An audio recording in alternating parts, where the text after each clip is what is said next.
would just ask like very confusingly, like, what are you? And I usually say I'm human. And I did a TikTok of me taking my braids out, and I had so many comments, oh, who's this white girl with box braids and cultural appropriation? I used to have to go back and forth with them, say I am black. A lot of people with albinism get looked over during this time because we don't have that melanin, we don't have that look that people associate with black history. Albinism is a lack of melanin in your hair, your skin, and your eyes. My mom is a black American, my dad is from Uganda. Both of my sisters are just regular looking, dark-skinned black people. And then there's me. I always feel like I'm straddling this bar between being black and looking white or being white-skinned. I went to a school that was predominantly white growing up. So always questions of like, wait, you look white, but your family's not, and are you black, are you white? Use the time that you are given to make an everlasting change on earth. A lot of issues within the black community come with having melanin. When that part of your blackness is stripped away, you definitely question how you fit in. A lot of my identity struggles came with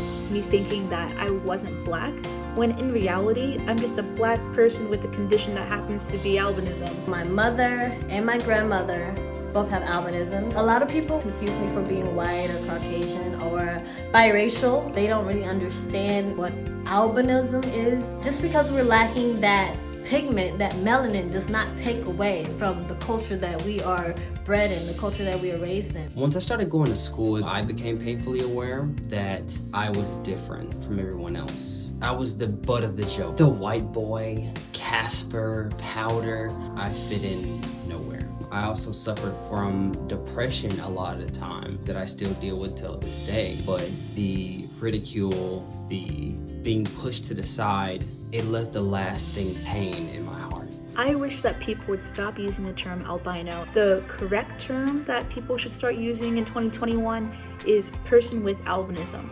It shows that you're a person first and you have albinism second. And it's quite simple, it's just a condition. Envision yourself as the person you want to be. You envision yourself as that every single day.